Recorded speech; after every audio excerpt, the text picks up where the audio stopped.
Hi, this is a PVZ on Heartbreak Ridge.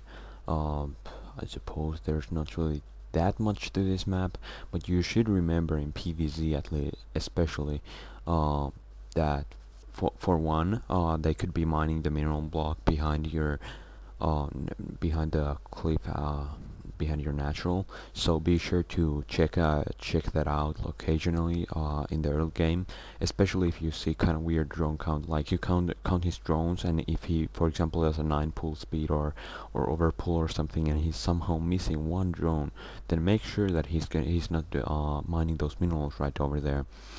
Um, and the other thing is that it's very hard to take more than 3 bases in this map. Like the first 3 bases is easy for Protoss, easy for Zerg. They're kind of easy to defend, but that's about it. Like after that, that's when it gets really hard for both Zerg and Protoss, and that's also why I kind of don't like it. And this guy I'm playing, he's some Korean who's like B or B plus. He's kind of joke in my opinion, like some Korean dude. Um, and the funny thing is, he does something like two hat lurker drop all in build, kind of like Yellow did against Bisu in the Pro League some time ago, and now he's talking like, oh yeah, I'm so Gosu, yeah, I'm Gosu, right? Like I totally own you, and so like he's almost like Combat EX, except that Combat EX makes a video about it and he doesn't. Anyway, he tried to make a 9 hatch build. You could see it from his early drone at the at his natural. Like normally that kind of drone timing could only mean 9 hatchery build. So so I built a pylon there to block it and like take out all his efforts to do a 9 hatchery build like normal altogether.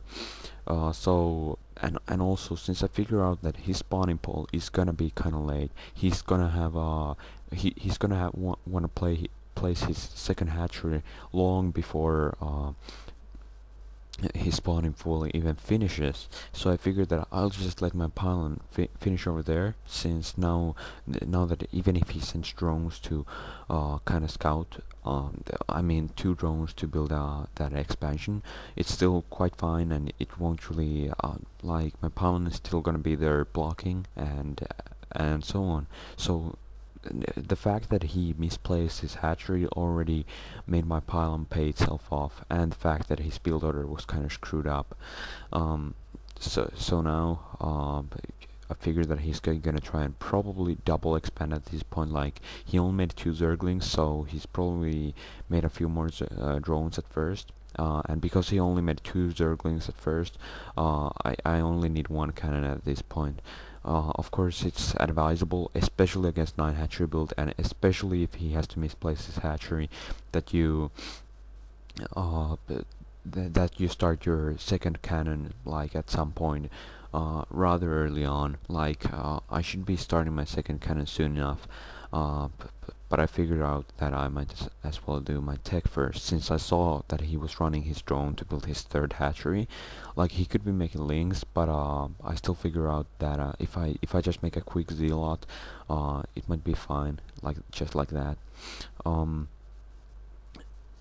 and like I said, if you force the Zerg to misplace his hatchery, especially if he's trying to do a weird build order like this, like 9 hatchery is kind of weird, since if you have to misplace your it kind of relies on being able to place your hatchery at the best possible location at your expansion and so on, and that is that is why you should be very cautious on what he's doing after this. Like you should be expecting some kind of mastling or so, or perhaps not expecting, but it's a very high possibility of happening, since he has 2 early hatcheries and he has kind of fast spawning pool, so the chances of him going mastling early on is rather high.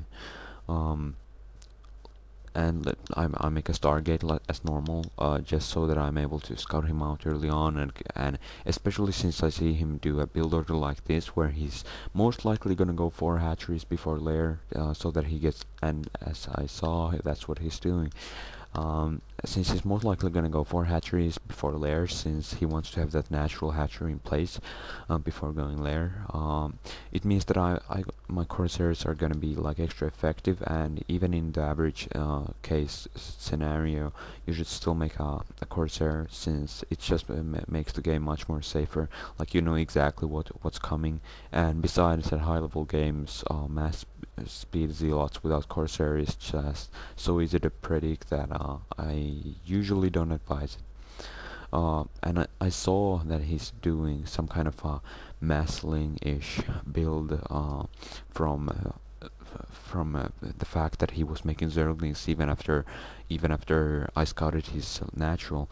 But gladly, since my building placement was favorable and I made Zealots, like the one option was to make Zealots and the other option was to make more cannons early on, and I decided that I'd just get faster tech and make more cannons early on, and it was only possible because of my building placement right over here.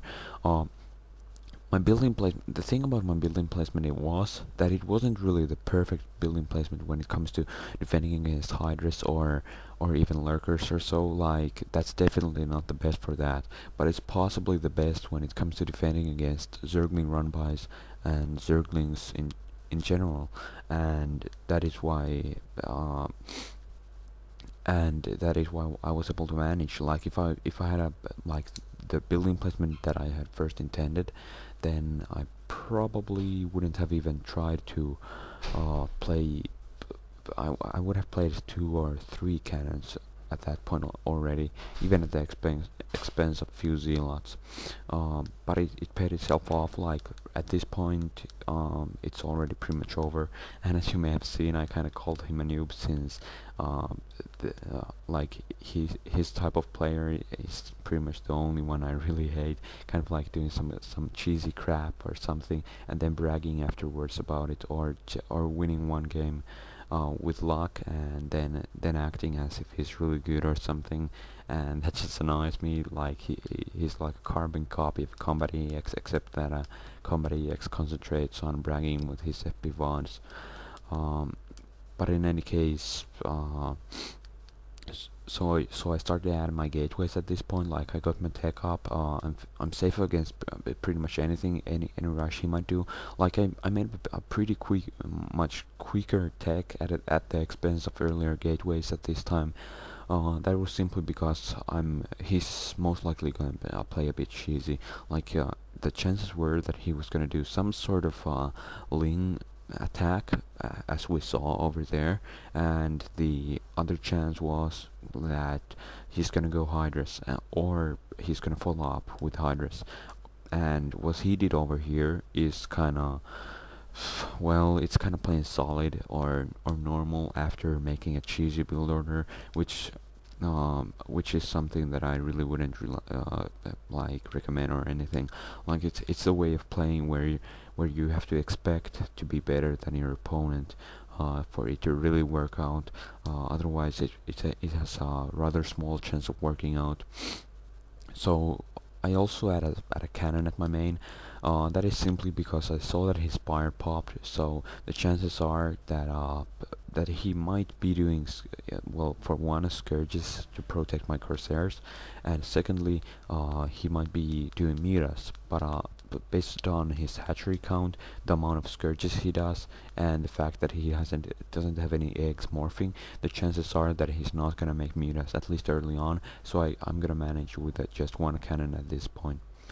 And one tip that you should remember is correct building placement. Learn a system to do it. Don't memorize your building placement.